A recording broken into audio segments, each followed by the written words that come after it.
Oh, man. This week was not ideal. No. No, it was not. I don't like it. I don't like football anymore.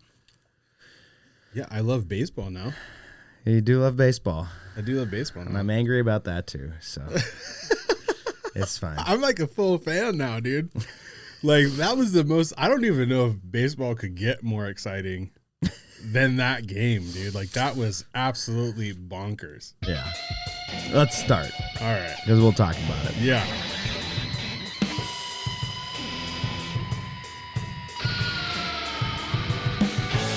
Welcome to the house. This is episode 14. If you need homeless or at-risk goose services, you can take it to my house downtown Wasilla, Alaska, 300 North Willow Street.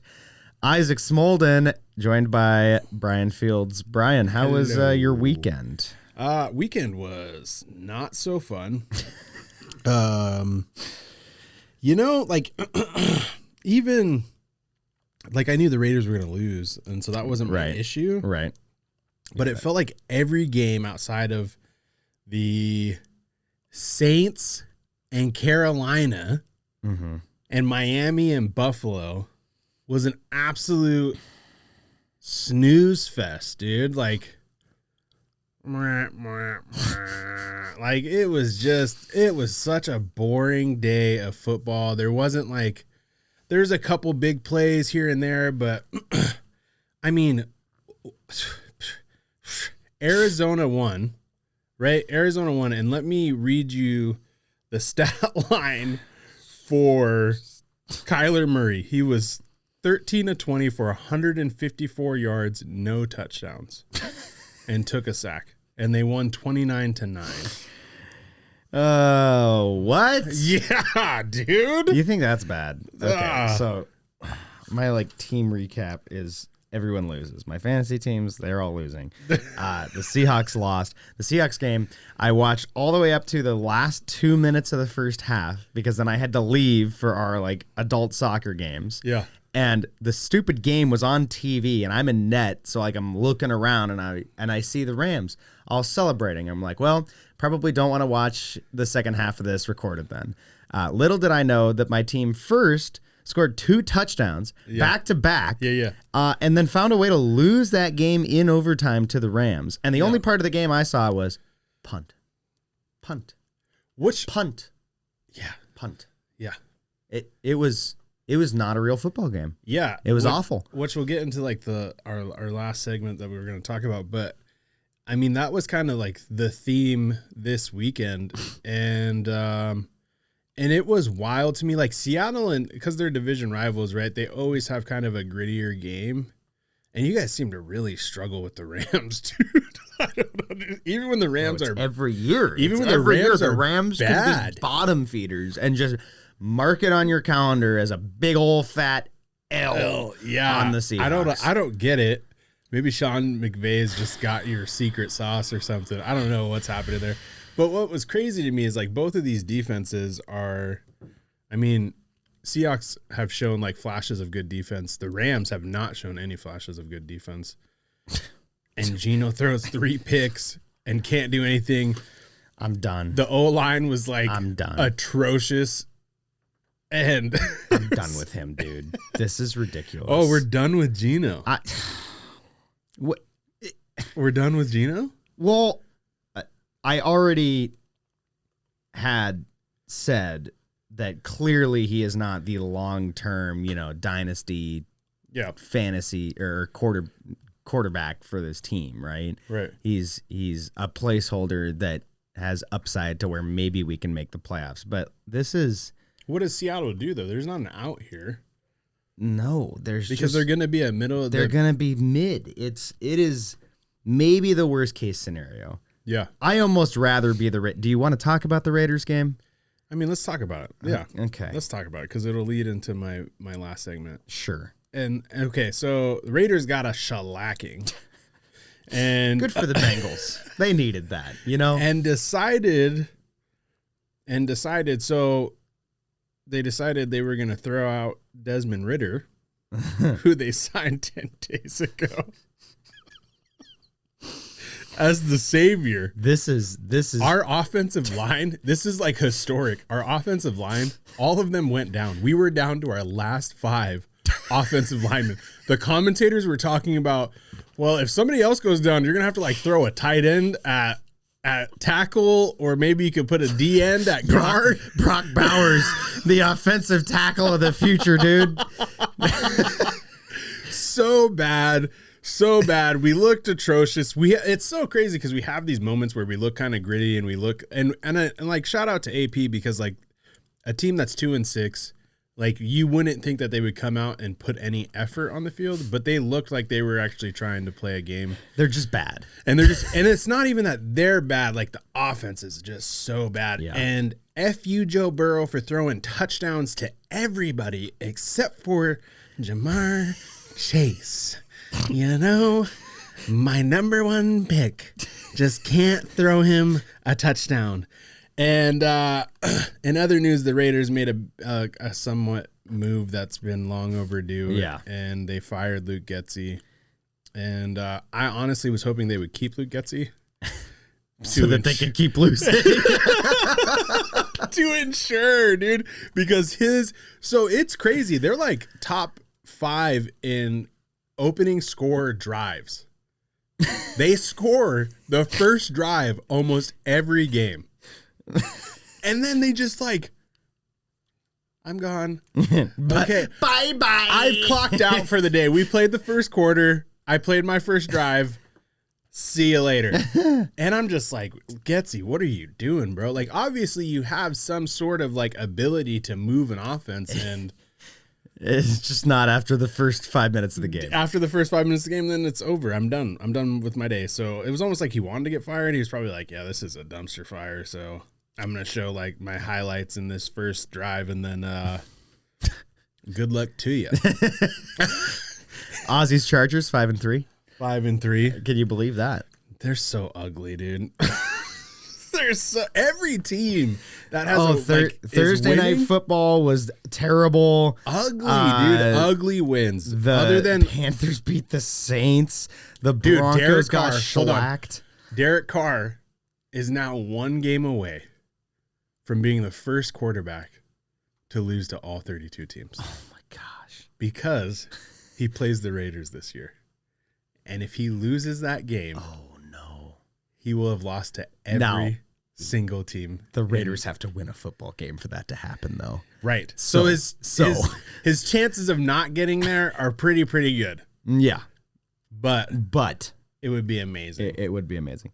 Okay, let's talk about your LA Dodgers. Woo! Really good World Series, even though it was the one that I absolutely did not want. Number 8? Like I've been there for all of them or something. But number 8? The Yankees have a ridiculous amount of World Series. Yeah, they do. They have like 30 World Series or something like that. Yes. That's insanity. Yeah. Dude, so I have never been into baseball. I never really played baseball. I played some softball as an adult, you know, like it was kind of fun, you know what I mean? But like I don't really have that connection to the game. Right. And so I've never really been into it, but like that World Series had me at the edge of my couch. It'll make you a fan, dude. Dude, like seriously. The World Series is fantastic. Like playoff baseball in general is just really, really good. And there's 162 games in the regular season. You just gotta, I think that is what makes it so daunting for people to get into. Yeah. But you just don't watch every game. Right. Even if you like are basketball, yeah, just watch when you have time or when they're games. on. Yeah, watch big rivalries. Watch on Saturday when you're grilling and it's sunny and it was June and the Mariners were winning and there's me just flipping the chicken I'm flipping the chicken and then I look back and we've lost 2 out of 3. I need a sign that says no to rant, the Marlins. No rant. And I'm like, Mariners. wait, no, that surely that's an outlier. Yeah. Little did I know. I want to look summer up, child. Ozzy, can you look up how many episodes we've been on that he has gone on a rant about the Mariners? I find a way to fit it in. Can we find that So stat? I actually want to issue a correction because I was talking about the Dodgers pitching, forgetting that it's baseball. It's not like the other Game 7s. It's 2-3-2 because of travel, because of how baseball works. So Game 5 at Yankee Stadium, the Yankees win Game 4. The Dodgers honestly looked like they were fine with losing Game 4. Yeah. They got down and they were just like, okay, let's, we're just going to rest everyone. Let's get healthy for the next game. Right. Game 5 starts. Garrett Cole is pitching out of his mind. Yeah. He is throwing an unbelievable game, like 4 no-hit innings. 5th inning happens. Oh and I'm going to recommend, if you haven't seen it yet, first of all, the MLB the night of posted the entire top of the 5th in its entirety. It was so historic. It was so historically bad for the Yankees that the MLB said, you can just watch the whole thing if you want to. You got to experience this. And then John Boy, who does fantastic baseball content. I don't know if you've ever watched any John Boy clips, but he does a lot of lip reading, really great baseball content. Also based out of New York, so huge Yankees fans, like the majority of his staff, did a recap of the entire top of the 5th. And it is fantastic because he brings in all the lead up and then you just watch the collapse.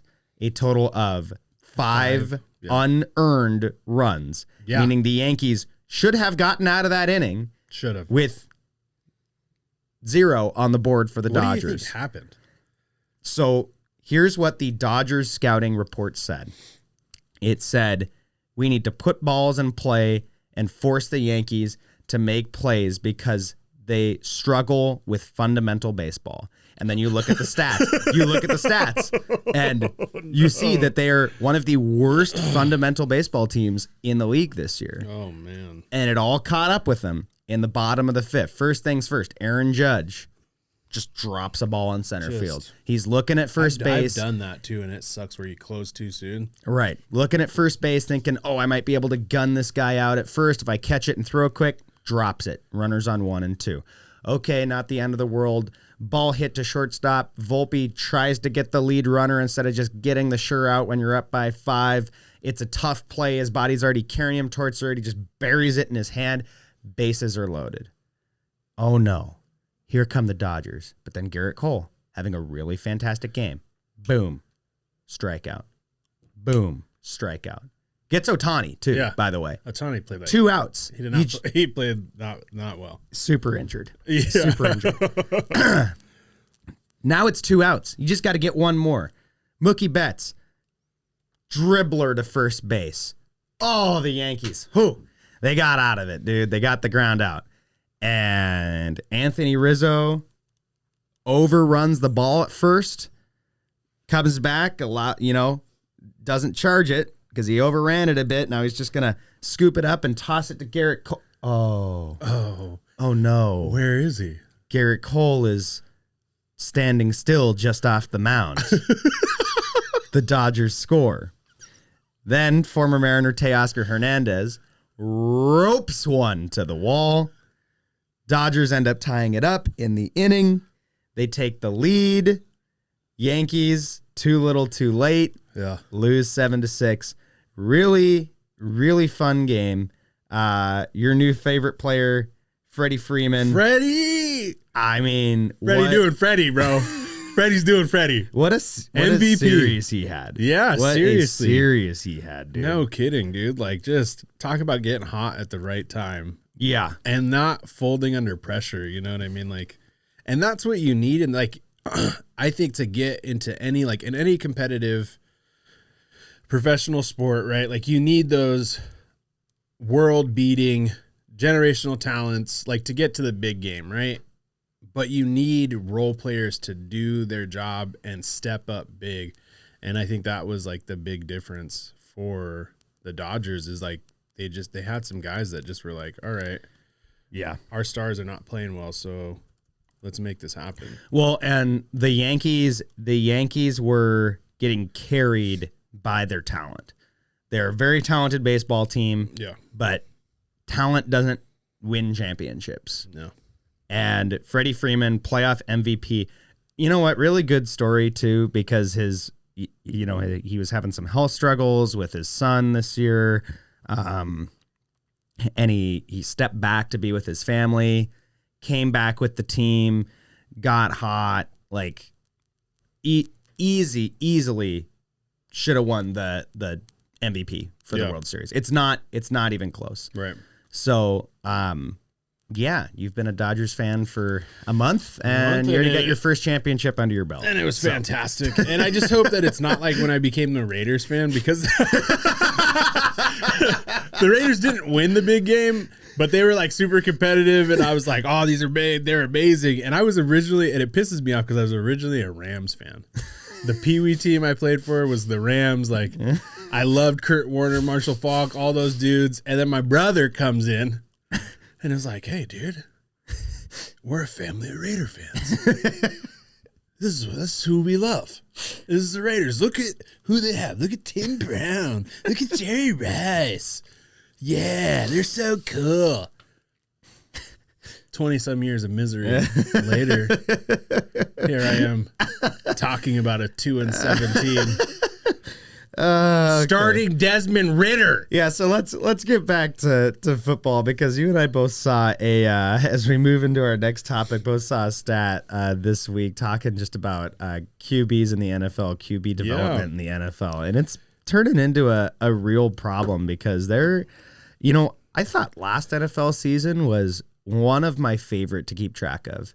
And, I watch the Seahawks, and I will throw on another game. Oh, the primetime games, love sitting down, especially Sunday night, make dinner, like that. That is, that kind of feeds my soul, that reminds me of growing up. So, and I'll pay attention to, I'll track the scores, I'll watch some recaps of the other stuff. I thought last year was fantastic. Mm-hmm. This year's turning into quite the awful football season. Awful, dude. Not gonna lie. It's so ugly. And so, the thing that I seen is a list of guys that have been drafted in the last, I don't know, like 5-ish years or so. And so a little bit longer than that, but Anthony Richardson benched at 22. Bryce Young benched at 23. Trey Lance benched at 24 and on his way out of the league. Out of the league. Yep. Justin Fields benched at 25. Will Levis, who's supposedly injured. He's injured. Yeah. Okay. Benched. Zach Wilson benched, almost out of the league. Mac Jones benched and traded. Same with Zach Wilson and Kenny Pickett. And we forgot one of the biggest draft busts, Josh Rosen. I don't even know if remember who that is. Name sounds vaguely familiar. Yeah, the Cardinals drafted him in 2018. Oh, that's right. They traded up like 4 picks to get him. And then he did so bad, they got the number 1 pick, and they selected Kyler Murray and shipped him out of town. One person on that list I wanna defend is Justin Fields, because he has looked like a serviceable, like an NFL quarterback that can be a backup in this league this year. No? He was the number 6 fantasy quarterback. He's a running back because he has rushing ability and running touchdowns. Yeah, but he can back up for a team. He's not on his way out of the league. Yeah. But everyone else on that list is very, very bad. Yeah, so let's get into it. Let's look at what we're talking about here, dude, is I think a couple different things, right? I think you're seeing what happens when you have generational talent exit the game. I think it was bound to happen, right? We were blessed with the Peyton Mannings and the Bens and the, the Tom Bradys and Drew Brees, you know what I mean? And like phenomenal quarterbacks, right? Well, it was a different era also when they were coming up, right? Like people forget that Tom Brady sat for a year. Right. You know what I mean? Tom Brady was almost not drafted. Yeah. I mean, I don't think anybody wanted him. No. The man in the arena, like, it is a little bit of Tom Brady propaganda, but it is super, super interesting just how much has to come together to create who is what is probably the greatest quarterback of all time. And I think also when you look at the receivers coming out of college, I don't think you're getting as many just like playmakers, right? Like you're getting guys that are good, that are talented, that are athletic, but like their route tree isn't super developed. Their ability to read defenses isn't super developed. And so lots of times like they get smothered. And I think that the defense has caught up again to the NFL and the new way of play style. Mm-hmm. And so we're destined for another like crazy rule change that we're all going to be like, why the hell are we doing that? Well, Let's play flag football. We thought it was going to be the opposite with the hip drop tackle this year. I was expecting to see like way more like offense. Defense is really struggling. And there's been some. Yeah. It's not been the case. Saquon came out and was like, I've probably been hip drop tackled like once in my entire career. Yeah. You know what I mean? Like, it's not a play that happens very often. And so, I mean, I think we were a little naive in that. And so, like, when you look at the teams that are winning, right, like, you have teams that are so desperate for quarterbacks that we're rolling out 39-year-old freaking Joe Flacco. Who looks all right. On primetime football. Looked atrocious last night. God. Well, someone get that man a nap, dude. Last night aside, he's not having a bad season. No, I would. He's not having a bad season. Yeah. He is better. He is probably in the top half of quarterbacks that have taken snaps this year. Yeah. To be honest with you. But then that brings into mind, like, look at the quarterback play that we're having. Mm-hmm. You know what I mean? Like, we have. That should not be okay. No. Joe Flacco at 39 should not be in the top half of quarterbacks taking snaps. And I think that what we have right now is I think we have, like, a spot where a lot of our teams are starting, like, backup caliber quarterbacks. Yeah. Geno Smith. Derek Carr. Yeah. Aaron Rodgers should be retired. Yeah. You know, I mean, it's rough. I mean, we had Deshaun Watson, and now we have Jameis Winston, right? Yeah. And like, and there's young quarterbacks that Jaden Daniels is having a great rookie year. Yeah. CJ Stroud has come in and been. He's kind of taken a step back this year. The last couple of weeks have looked a little rough. But he's missing a lot of weapons. You got the Lamar Jacksons, the Josh Allens, but it is definitely we are in a much different era than we even were in 5 years ago. We've come to a point where now Jared Goff is like a sought out like quarterback. How does Geno Smith lead the league in yards passing? Gosh, I hate my football team. He just so like much. throws it up and prays that DK's down there somewhere. Yeah, I mean, you look at the top. So Josh Allen and Lamar Jackson are the two quarterbacks that I would consider to be the two best quarterbacks in the league right now. Josh Allen is only 10th in passing. Yeah. Lamar is second in passing to Geno, although that's because he has the ability to pick up yards on the ground like none other. I mean, like the top 5 quarterbacks in passing in the league this year are Geno Smith, Lamar Jackson, Kirk Cousins, Joe Burrow, Baker Mayfield. Lamar is a wild stat. Probably right now the only person that you would say that guy's a Hall of Famer. Yeah. And you go back 6-7 years and look at, top 5, top 10, you're going to see probably I'd say 3 to 4 Hall of Fame quarterbacks in the top 5 of passing. Yeah. In fact, okay, so let me pull up 2017. Number 1 in passing, Tom Brady. Number 2, Phillip Rivers. Number 3, Matthew Stafford with Detroit. That's hilarious. That is. Number 4, Drew Brees. Number 5, Ben Roethlisberger. So you look at that top 5. I've got 3 guys that are going to the Hall of Fame right there. Yeah. Brady, Brees, Roethlisberger.